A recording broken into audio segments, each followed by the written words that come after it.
আপনি সরকারে আছেন, আপনি তো বিচারের মধ্যে হস্তক্ষেপ করতে পারবেন না, ওটা তো আইন অনুযায়ী চলবে। আপনি আইনটা চেঞ্জ করতে পারবেন, আইন চেঞ্জ করেন, বিচার কনফার্ম করেন। আওয়ামী লীগের যে করাপ্ট লিডারদের বিচার করার জন্য এই ডক্টর ইউনূসের সরকার লাগবে না, যে সরকার আসবে তারাই করবে। তেলকে আগে উধাও করে হঠাৎ করে শোনা গেল কি তেল নাই বাজারে, তেল নাই, তেলের বোতল নাই, খোলা তেল বিক্রি হচ্ছে সেও বেশি দামে। যখন একদিন পরে যখন 8 টাকা তেলের দাম বেড়ে গেল লিটারে, তখন আপনার এত তেলের বোতল কোথা থেকে আসলো? এটা হাওয়ার উপর থেকে আসে নাই। আওয়ামী লীগকে নিষিদ্ধ করতে গেলে আলটিমেটলি শেখ হাসিনা এবং তার এই করাপ্ট যে সভাসদগুলি ছিল সবাইকে হেল্প করা হবে। এটা আমাদের জন্য একটা ক্ষতি মানে অ্যাকাউন্ট হবে। আমাদের উচিত হবে ওই করাপ্ট লোকগুলিকে ধরে ধরে বিচার করেন আপনি। সবাইকে স্বাগত জানাচ্ছি বলা না বলা অনুষ্ঠানে। আমাদের আজকের অনুষ্ঠানের অতিথি হিসেবে উপস্থিত আছেন আপনাদের প্রিয় মুখ জনাব মাসুদ কামাল, এবং আমাদের সাথে উপস্থিত আছেন বিএনপি নেত্রী এবং সংরক্ষিত মহিলা আসনের সাবেক সংসদ সদস্য নীলোফার চৌধুরী মণি। আপনাদের দুজনকে স্বাগত জানাচ্ছি আমাদের অনুষ্ঠানে। অন্তর্বর্তীকালীন সরকারের প্রধান উপদেষ্টা 16 ডিসেম্বর দিন সকালবেলা ঘোষণা করেছেন যে 25 সালের শেষ অথবা 26 সালের কিছুটা সময়ের মধ্যে, বা বলা হচ্ছে যে জুন মাসের মধ্যে জাতীয় সংসদ নির্বাচন হবে। আমরা গণমাধ্যমেই দেখেছি, কোথাও কোথাও বলছে বিএনপি স্বাগত জানিয়েছে, আবার কোথাও কোথাও বলেছে বিএনপি একটু হতাশ বা খুব বেশি খুশি না, কারণ সঠিকভাবে রোডম্যাপ নির্বাচন কবে কি হবে স্পষ্টভাবে নেই। মানে কোনো শঙ্কা আছে কিনা বিএনপির মনে, এটা একটু জিজ্ঞেস করছি। ধন্যবাদ আপনাকে। যারা শুনছেন আমার শুভেচ্ছা অভিনন্দন, আমার সহ-আলোচককে শুভেচ্ছা। দেখেন, এই অন্তর্বর্তীকালীন সরকার এসছেই কি গণতন্ত্র, এই দেশের গণতন্ত্রটা খান খান হয়ে গেছে ভেঙে। এই দেশের গণতন্ত্রটাকে পুনরুদ্ধার করার জন্য জনগণ মিলে একটা সরকার চেয়েছিল যে তাদের মাধ্যমে খুব ত্বরিত একটা নির্বাচন দিয়ে আর একটা কিছু মেরামত আছে, রাষ্ট্রের টুকটাক মেরামত, এটা সবসময়ই থাকে, মেনটেনেন্স, সেটার একটু গুরুত্বপূর্ণ জায়গা তাদেরকে দিয়ে 3 দিন আপনি জানেন সরকার ছিল না। সেই সরকার না থাকা অবস্থায় বাংলাদেশ কিন্তু ওই হিসাব যদি করি বিশ্বের সাথে খারাপ চলে নাই বাংলাদেশ। তো তারপর যখন এই সরকারটা আসলো, কে বা কারা দিল জানি না, কিন্তু বিএনপির মতো একটা বড় দল সেটা নিয়ে উচ্চ বাচ্চা করে না, যেই আসুক দেশের জন্য কাজ করলেই হলো। তো দেশের জন্য কাজের জন্য প্রথমে বিএনপি মহাসচিব যখন দেখা করতে গেলেন তখন বললেন যে আপনারা একটা যৌক্তিক সময় নিয়ে আমাদের নির্বাচনটা দিয়ে দিন।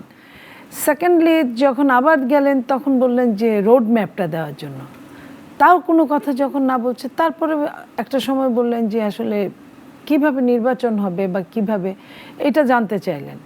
তো তাদের কাছ থেকে আমরা ওইভাবে সাড়া পাইনি। আপনি যে কথাটা বললেন যে এই 25-এর শেষে অথবা 26-এর জুন পর্যন্ত আপনি নিয়ে গেলেন, ওনারা কিন্তু এটা কথার কথা বলেছে। ওনারা কিন্তু, আমরা কি বলেছিলাম, রোড ম্যাপ চেয়েছিলাম, এটার মধ্যে কিন্তু রোড ম্যাপ নাই। এটা অ্যাপ্রক্সিমেট একটা হিসাব বলেছেন, আচ্ছা একটা ঠিক আছে অ্যাপ্রক্সিমেট হিসাব বলেছেন, কিন্তু এই বলাটাই কিন্তু একটা মিটিং ডেকে, রাজনৈতিক দলের সাথে একটা মিটিং ডেকে বলতে পারতেন প্রধান উপদেষ্টা, বা সঙ্গে আরও যদি নির্বাচন কমিশন সংশ্লিষ্ট তারা এটা বলতে পারতেন। এখন বিএনপি এই কথাটা বলার পরে 2 দিন হয়ে গেছে আজকে, বিএনপি আসলে অফিসিয়ালি কোনো এই পর্যন্ত মতামত দেননি। তবে এইটুকু আমি বিএনপি হিসেবে না, একজন নাগরিক হিসেবে বলতে পারি, ওনাদের আরও একটু খোলাসা করা উচিত। এবং শুধু তাই না, এত দেরি হওয়ার কথা না, কারণ ওনারা যদি আপনার রাজনৈতিকভাবে, ওনারা যদি আইনের অনুশাসনের ভাবে ওই জায়গাগুলোয় সাকসেস হতেন, তাহলে কিন্তু এই যে টাইমটা দিয়েছেন ওই টাইম ফ্রেমের মধ্যে হলেও বাকি কাজগুলো করার জন্য আমরা ওটা কিছু মনে করতাম না। কিন্তু ওনারা তো প্রত্যেকটা সেক্টরে ব্যর্থতায় পর্যবসিত হচ্ছেন। অন্তর্বর্তীকালীন সরকার আপনার অনেক দ্রব্যমূল্যে ট্যাক্স ফ্রি করে দিয়েছেন, ট্যাক্স বাদ দিয়েছেন, তারপরেও কিন্তু জিনিসের দাম কমেনি, কারণ তারা কিন্তু ওই জায়গাটায় হাত দিতে পারছেন না যেখানে সিন্ডিকেট হয় বা মধ্যস্বত্ব ভোগীরা যে কারসাজিটা করে, সেখানে কিন্তু তারা হাত দিতে পারেন নাই কিংবা হাত দেন নাই। কেন আমি জানি না। ব্যবসায়ী একজন উপদেষ্টা নিয়োগ করলেন, ব্যবসায়ী উপদেষ্টার অনেক ভুলশুদ্ধ ওনারা দেখলেন না, ওনারা আওয়ামী লীগের প্রেতাত্মাদেরকেই নিয়ে আসলেন, আচ্ছা সেটাও গেল। তো আনার অর্থটা কি? আনার অর্থটা হলো আমি তো ফলাফল দেখব, আমি কিন্তু ওই কারণ দেখতে আর ভালো লাগে না। তো ফলাফলে কিন্তু আমি ওই রেজাল্টটাই পাচ্ছি। আমার চালের দাম কিন্তু দিনে 8 টাকা পর্যন্ত বেড়ে যাচ্ছে। শীতের শাকসবজি সেটাই যে দাম, কোনোটাই 70, 60, 80, 90, 100 নিচে বলা যায় না। ইভেন দো আলুর যে দাম, আলুটা এই টাইমে কিন্তু আলু কিন্তু অনেক আগেই বের হয়েছে, নতুন আলু, তারপরেও কিন্তু দাম কমে নেই। 80, 90, 80 টাকা পুরান আলু, 90 টাকা নতুন আলু, 100 টাকা নতুন আলু। এটা ভীষণভাবে মানুষকে কষ্ট দিচ্ছে। ওনারা এর মধ্যে কী করলেন, ওনারা আরেকটা মহার্ঘ ভাতা দিয়ে দিলেন সরকারি কর্মচারীদের। সরকারি কর্মচারী এই দেশে কতজন? 13.5 লাখ। আপনার বাকি মানুষগুলো কি করে খাবে? পতিত সরকার, আপনার স্বৈরাচার সরকার সরকারি চাকরিজীবীদের কিন্তু 3টা আপনার ইনক্রিমেন্ট দিয়েছে, আপনার বেতন ডাবলের বেশি করেছে। সরকারিদের বেতন বেশি হওয়া সত্ত্বেও তারা মহার্ঘ পাবে, অথচ বেসরকারি যারা তাদের কিন্তু তাদের দিন দিন আরও কমছে। এবং আমরা মনে করি যে যত তাড়াতাড়ি সম্ভব তারা নির্বাচনটা দিয়ে দিন। কারণ নির্বাচনটা দিলে হবে কি, একটা রাজনৈতিক সরকার আসবে, একটা রাজনৈতিক সরকারের কাছে যে ভোট দিবে তার কিন্তু একটা দায়িত্ববোধ আছে আদায় করে নেওয়ার, আদায় করে নিবে, বা তাকে বলবে যে তুমি 5 বছর পরে আবার আইসো, তাই না? এইটা তো এই ভোটের নিশ্চয়তার জন্য, আমার ভোটটা আমি দিব যাকে খুশি তাকে দিব, এই নিশ্চয়তাটার জন্যই কিন্তু তাদের আনা। ধন্যবাদ। আমি মাসুদ কামালের কাছে জিজ্ঞেস করি, মাসুদ ভাই, আপনি কি মনে করেন কিনা যে নির্বাচনী কোনো টাল বাহানা, নাকি শুধু নির্বাচনটাই একমাত্র সকল সমস্যার সমাধানের পথ? নির্বাচন সকল সমস্যার সমাধানের পথ, এই দাবি তো কেউ করে নাই, এই দাবি তো বিএনপিও করে নাই। তারেক রহমান সাহেবের সর্বশেষ যে বক্তব্যটা আমার কাছে খুবই গুরুত্বপূর্ণ মনে হয়েছে, তিনি বলেছেন যে নির্বাচন কবে হবে এটা জানার অধিকার জনগণের আছে। অবশ্যই আছে, আছে না? অবশ্যই। ধরেন আমার গাড়িতে আপনাকে আমি ড্রাইভার হিসেবে নিয়োগ করলাম, একটা গন্তব্য ঠিক করলাম, চট্টগ্রাম যাব। আপনার উপর ভরসা করে আমার গাড়িতে উঠে বসলাম।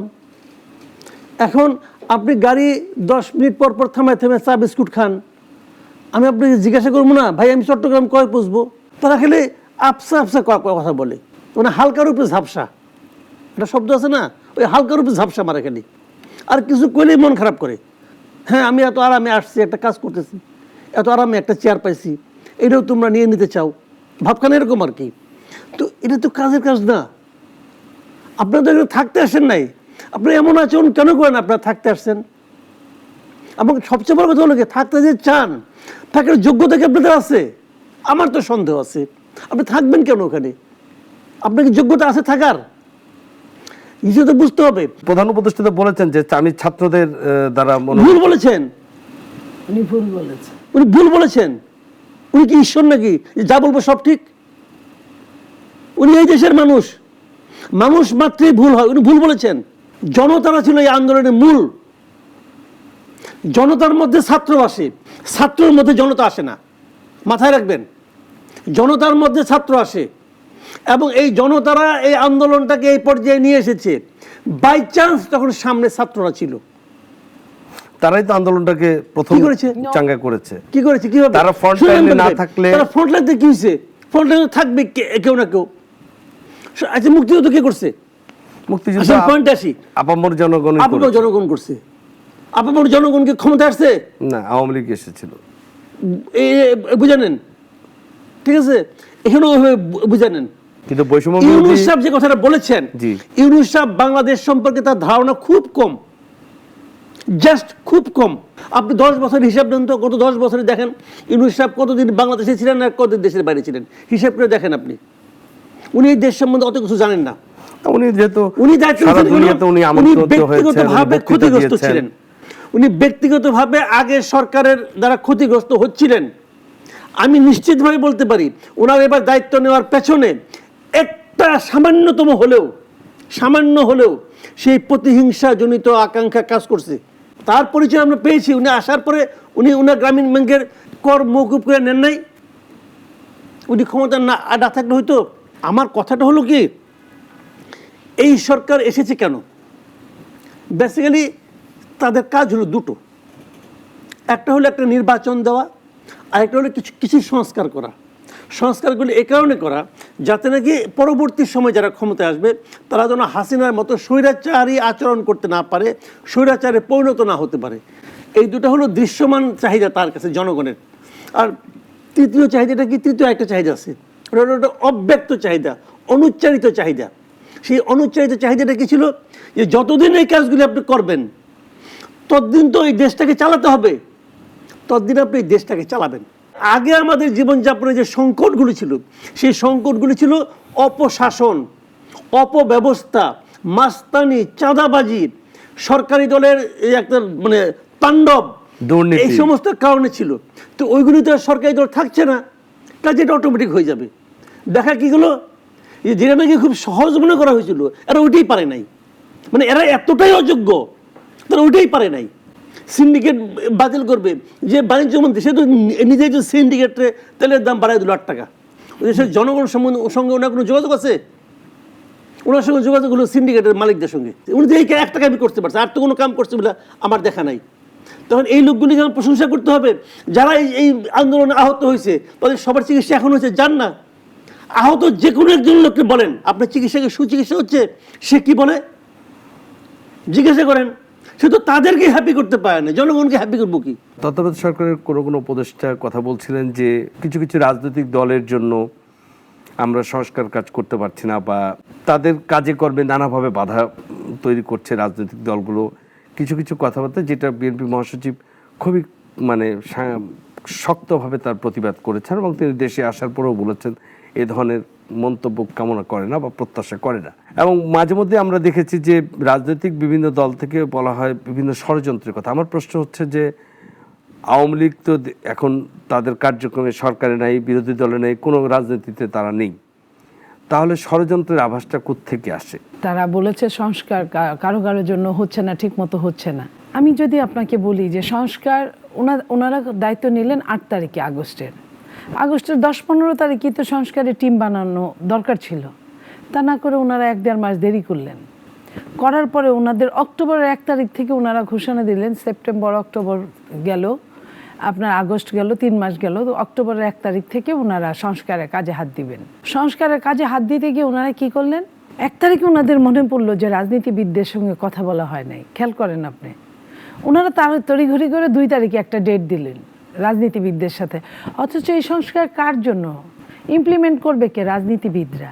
কাদের জন্য? জনগণের জন্য, তাই না? তাহলে রাজনীতিবিদরা যেহেতু এটা নিয়ে কাজ করবে, তাহলে রাজনীতিবিদদের সঙ্গে কিন্তু ওতপ্রোতভাবে এটা জড়িত বলেই তাদেরকে নিয়ে কিন্তু কাজ করাটা দরকার। অথচ রাজনীতিবিদদের জানানোরও প্রয়োজন বোধ করে নাই। যিনারা এই কাজগুলো করছেন তিনাদের কিন্তু এই অভিজ্ঞতা নাই। অভিজ্ঞতা কিন্তু একটা মারাত্মক ব্যাপার। আপনার থিওরিক্যাল আর প্র্যাকটিক্যালের মধ্যে কিন্তু পার্থক্য আছে। ওনারা থিওরিক্যালেও নাই, প্র্যাকটিক্যালেও নাই।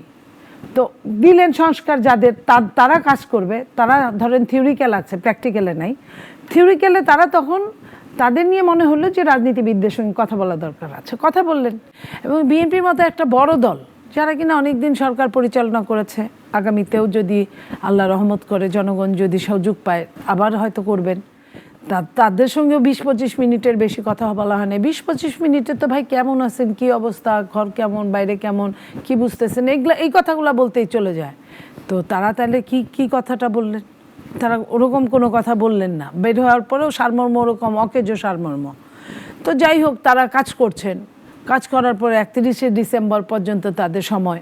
31শে ডিসেম্বরের মধ্যে কাজ কি হবে বলে আমার মনে হয় না। যারা এটার সাথে জড়িত ওনারাই বলছেন যে বোধহয় আরও 3 মাস এক্সটেনশন হবে। তো এই যে সংস্কার, তো এই সংস্কারগুলোর আপনার রাজনীতিবিদদের নিলেন না, অথচ আপনি দোষ চাপালেন কার উপর? রাজনীতিবিদদের উপর। ষড়যন্ত্র তো আমরাও দেখছি। এই যে সরকারের মধ্যে যে কাহিনীগুলো শুনছি, যে সরকারের মধ্যে কে রয়ের এজেন্ট, কে এজেন্ট না, কে বিডিআরের বিচার চায়, কে চায় না, কে নেপথ্যে কাজ করছে, কে সামনাসামনি কাজ করছে, এই জিনিসগুলো, এগুলো কিন্তু আমরা বলছি না।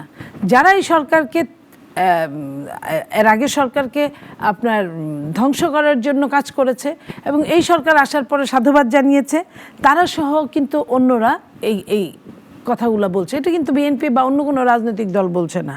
এই অবস্থায় যদি তারা চলতে থাকে, তারা কিন্তু সফলতার কোনো কিছু দেখাতে পারে নাই, যেটা মাসুদ ভাই বললেন। তো তারা সকালে সূর্য দেখলেই কিন্তু বোঝা যায় দিনটা কেমন যাবে। তারা কখন আমাদের সফলতা দেখাবে? যে বাজারের ওই যে তেলকে আগে উধাও করে হঠাৎ করে শোনা গেল কি তেল নাই বাজারে, তেল নাই, তেলের বোতল নাই, খোলা তেল বিক্রি হচ্ছে সেও বেশি দামে, বোতল নাই, বোতল নাই। আচ্ছা ভাই, পরের দিন যখন, একদিন পরে যখন 8 টাকা তেলের দাম বেড়ে গেল লিটারে, তখন আপনার এত তেলের বোতল কোথা থেকে আসলো? এটা হাওয়ার উপর থেকে আসে নাই। তাহলে এই ষড়যন্ত্রে তেলের বোতল যারা তেলের ব্যবসা করে, তারা কোথায়? মাটির নিচে তেলের ফ্যাক্টরি, না মাটির উপরে তেলের ফ্যাক্টরি, ফ্ল্যাটের মধ্যে তেলের ফ্যাক্টরি, না ফ্ল্যাটের বাইরে তেলের ফ্যাক্টরি? গোডাউনগুলোকে প্রদক্ষিণ করলেই তো হয়, সার্চ করলেই তো হয়, চার্জ করলেই তো হয়, কিন্তু বিড়ালের গলায় ঘন্টি বাঁধবে কে? বাঁধার লোক নাই। আওয়ামী লীগের বিচার আপনি কোথায় করলেন? আওয়ামী লীগ তো নিজেই পালিয়ে গেল। তারপর আপনি শুনলাম 650-700 লোক আপনাদের কাছে আছে। কোথায় আছে আমরা জানি না। আস্তে আস্তে দেখি একটার পর একটা সেই কুমিরের বাচ্চার মতো আরেক দেশে, আরেক দেশে, আরেক দেশে, আরেক দেশে হারাধনের ছেলেরা সব চলে গেল, দেশ খালি হয়ে গেল। এখন আপনি ধরেন সারা বাংলাদেশের আওয়ামী লীগের কথা, যারা হালুয়া রুটি ভাগ করে খাওয়ার লোক, এবং যাদের ব্যাংকগুলো খালি হয়ে, যাদের বাড়িগুলো ব্যাংকের ভল্ট হয়ে গেছে। কই, আপনারা যদি মনে করতাম আপনার সফল সরকার, আপনি দিতেন সরকারের 1000 টাকা নোটকে ব্যান্ড করে দিতেন, 500 টাকা নোটকে ব্যান্ড করে দিতেন।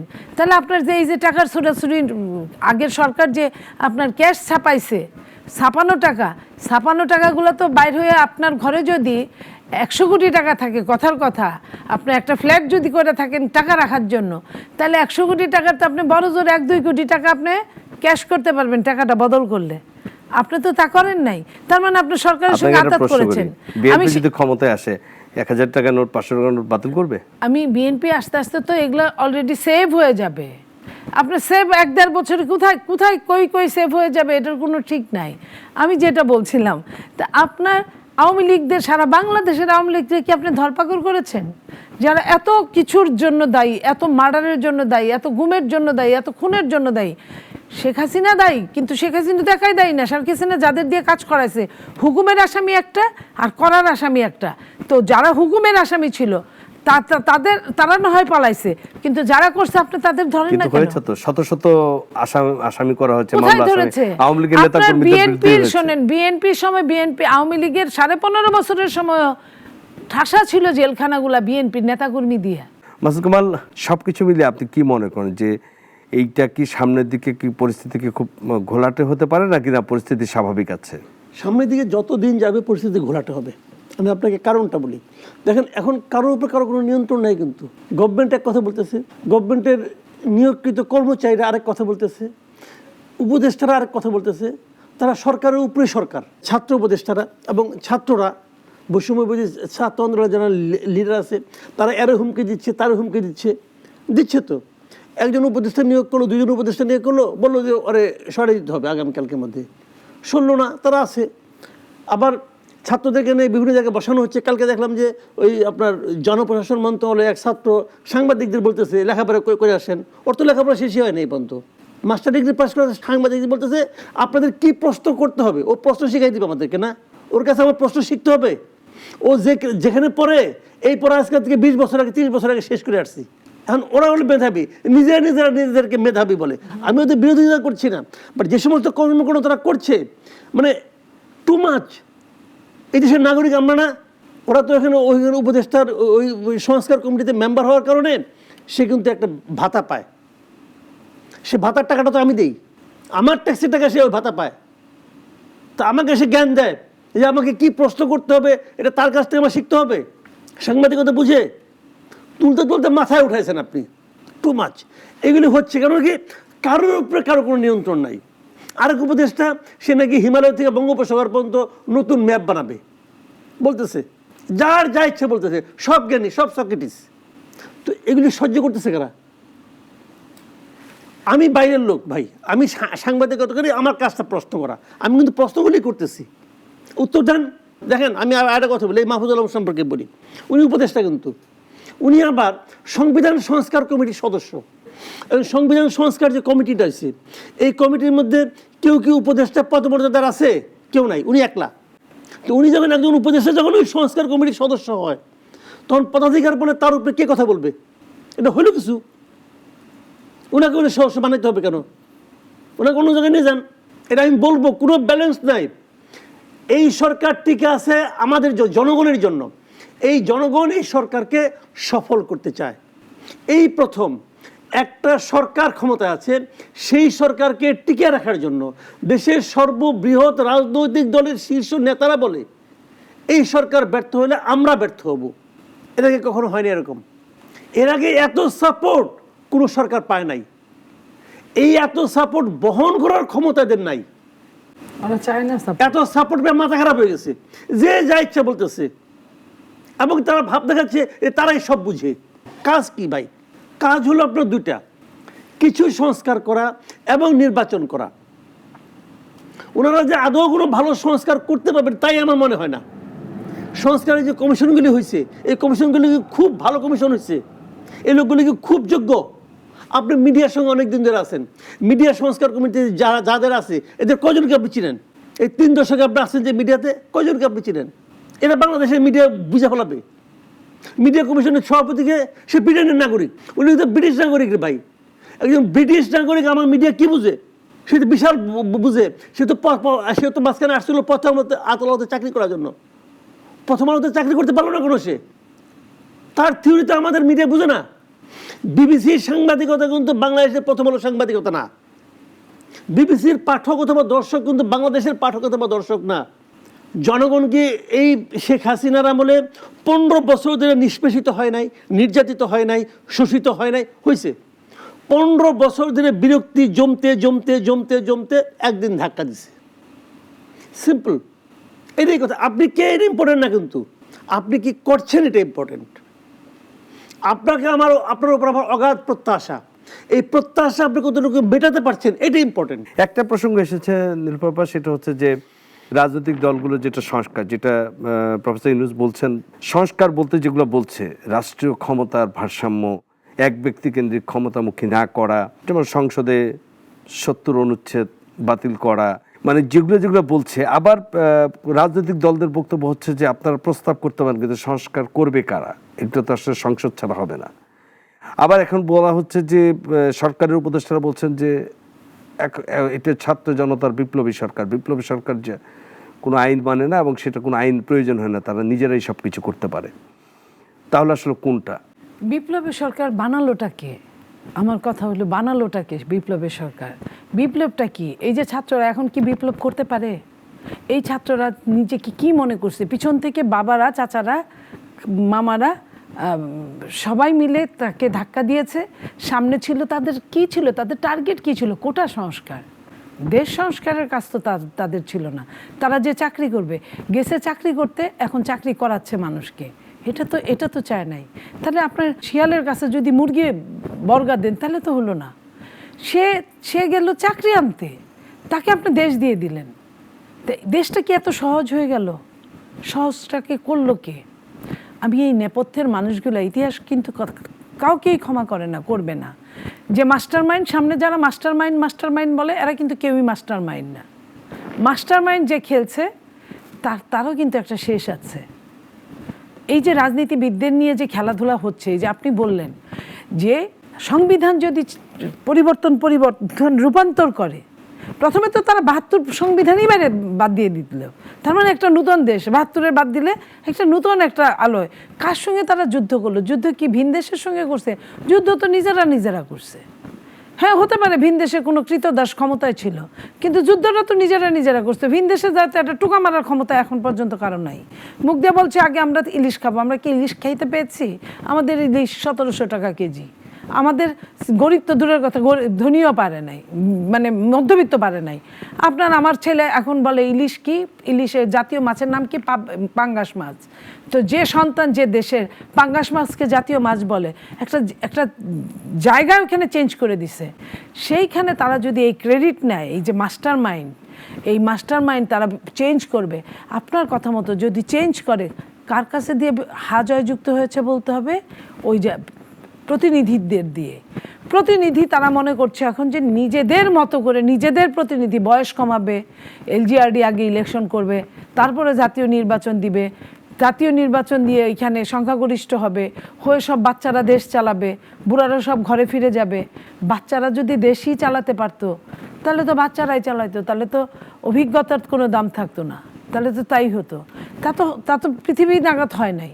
হ্যাঁ হতে পারে, ইয়াং কিছু থাকতে পারে, কিন্তু তাদের অভিজ্ঞতার আগেই অভিজ্ঞতা দিয়ে নিয়ে আসে।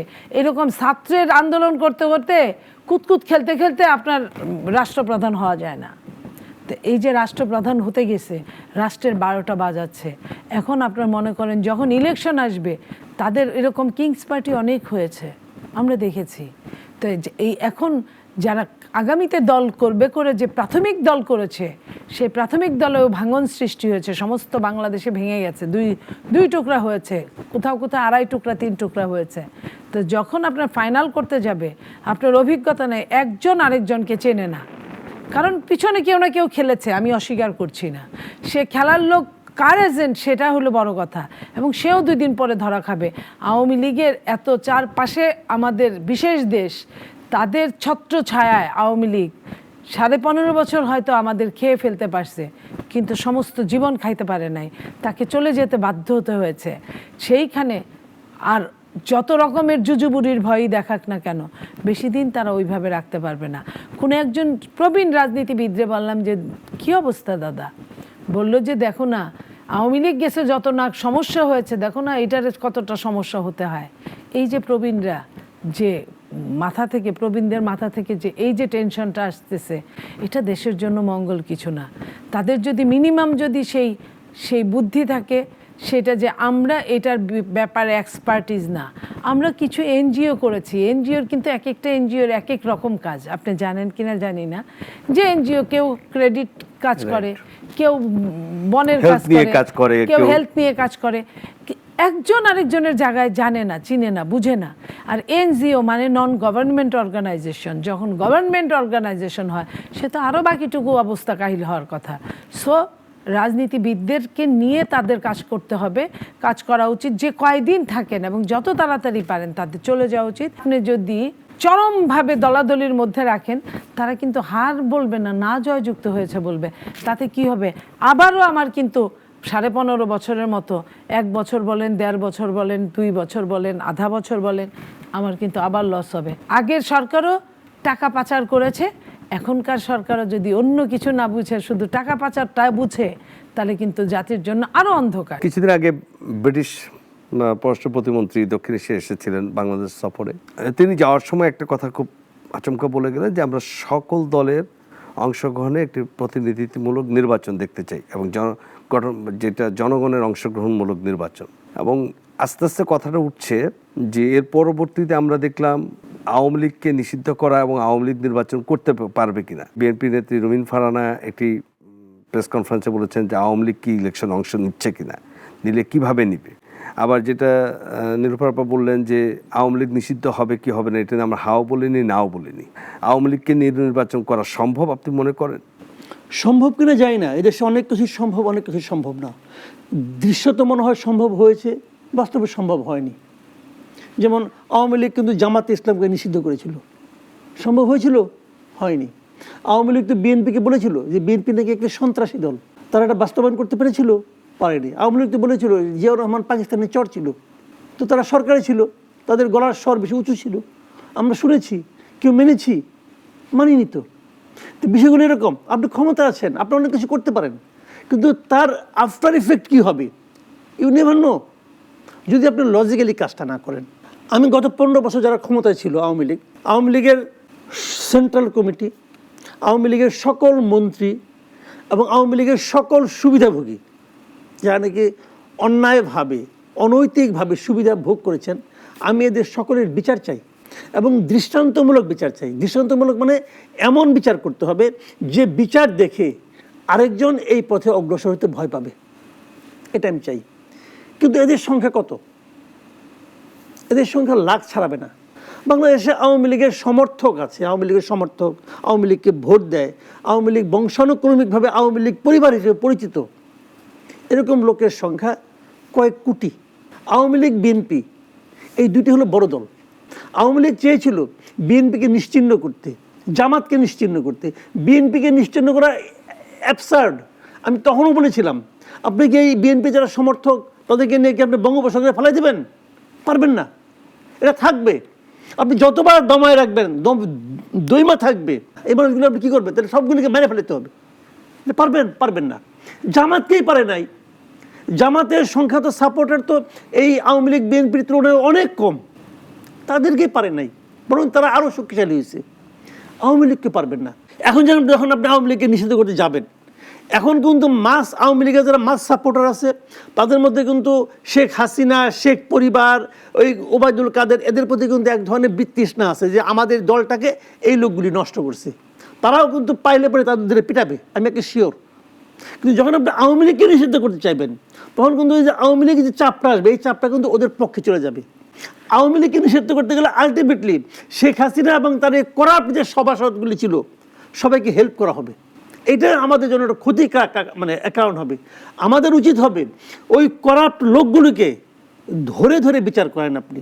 এখন যেটা হচ্ছে যে যদি আমরা ধরে নিচ্ছি, যাই না সামনে কি হবে, ধরে নিচ্ছি আওয়ামী লীগ নাই, যেটা বাস্তবতা, নির্বাচন করছে যারা করবেন, বিএনপি, জামাত ইসলামী, জাতীয় পার্টি ইলেকশন করতে পারবে না, তারা বলছে আওয়ামী লীগের দোষর করতে পারবে না, 14 দল করতে পারবে না, তাহলে বাকি রাজনৈতিক দলগুলো তারা নিজস্ব প্ল্যাটফর্ম থেকে যদি ইলেকশন করে, আরেকটি প্ল্যাটফর্মের কথা গতকাল শুনেছে, নাগরিক অধিকার তারা রাজনৈতিক দল হিসেবে আত্মপ্রকাশ করবে। আমার প্রশ্নটা হচ্ছে, যে কোনো দল নির্বাচন করছে তাতে সমস্যা নেই, সমস্যা হচ্ছে জনগণ কি স্বতঃস্ফূর্তভাবে সেই নির্বাচনটাতে অংশ নিতে পারবে কি, নিবে কি না। আমি আপনাকে আগেই বললাম তো যে আওয়ামী লীগের মিনিমাম 2 থেকে 2.5 কোটি সমর্থক আছে বাংলাদেশে। আপনি যদি আওয়ামী লীগকে নির্বাচনে বাইরে রাখেন, এই 2 থেকে 2.5 কোটি লোকের মধ্যে কিছু লোক, অন্ততপক্ষে কিছু লোক হতাশ হবে, কিছু লোক ঘরে বসে পড়বে, কিছু লোক ক্ষুব্ধ হবে।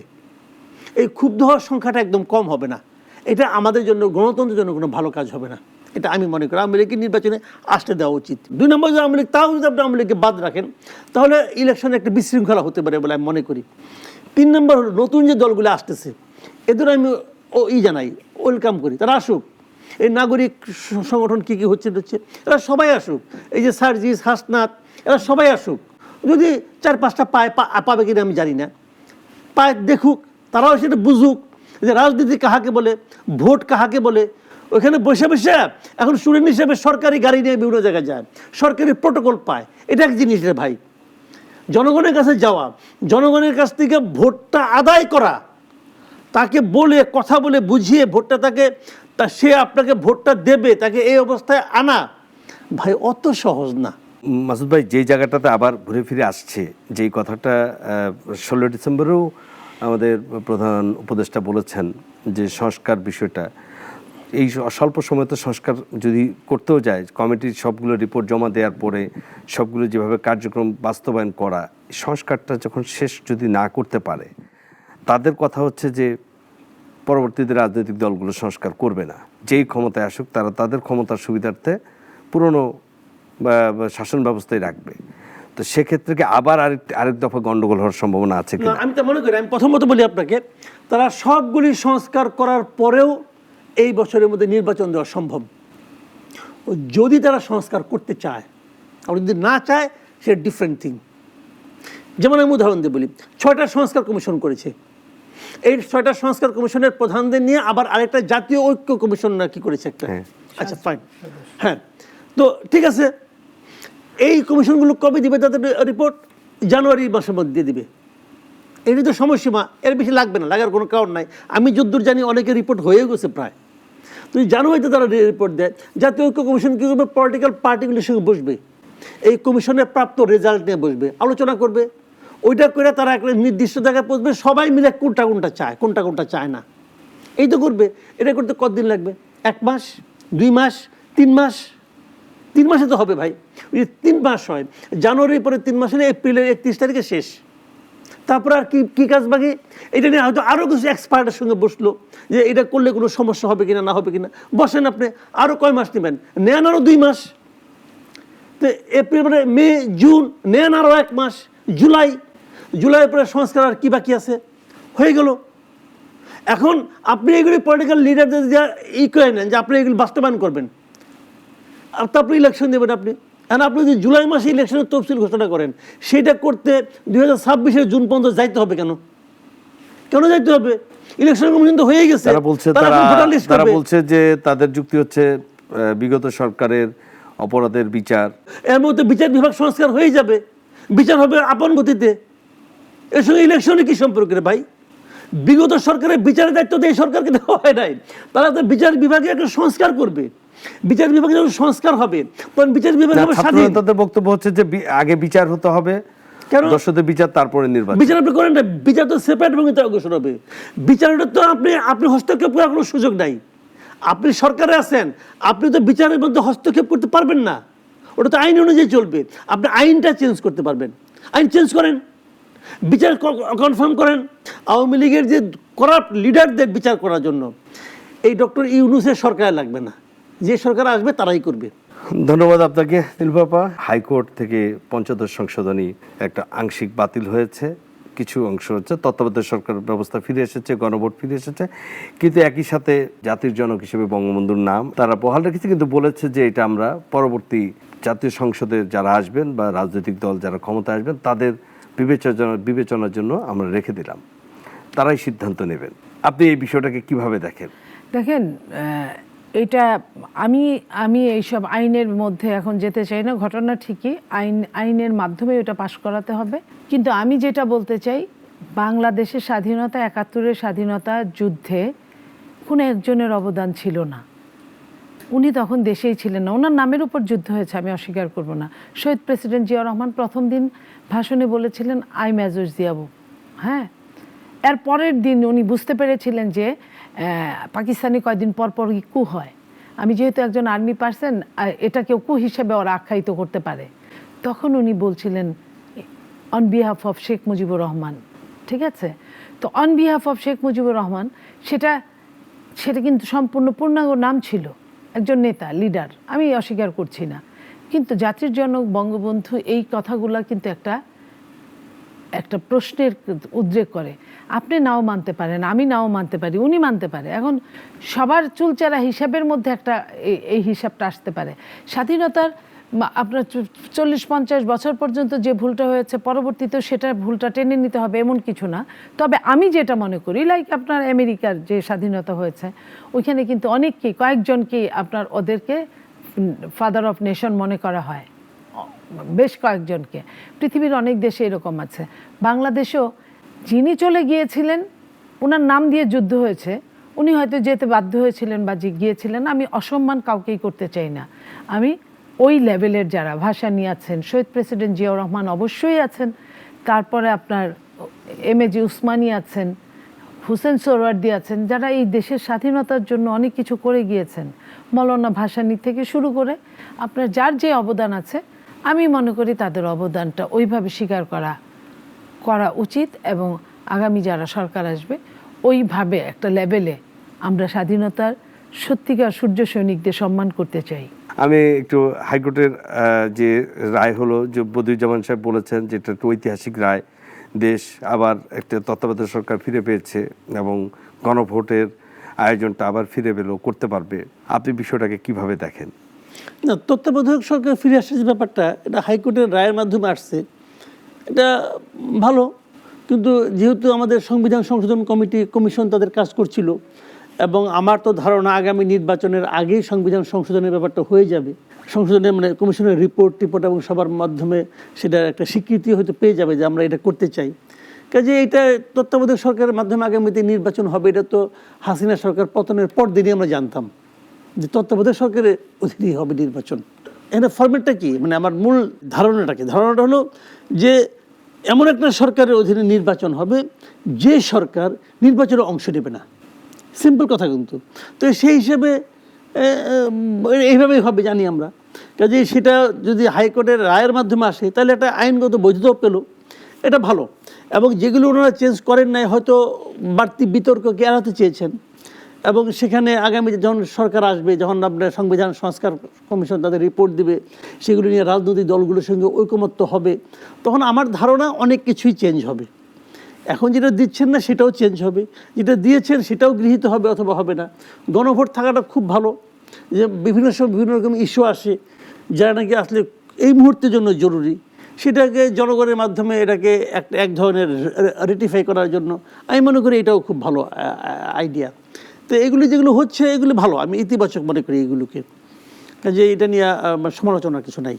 আজকে আমাদের সময় এখানে শেষ হয়ে যাচ্ছে। নীলুফার চৌধুরী এবং মাসুদ কামাল, আপনাদেরকে অশেষ ধন্যবাদ।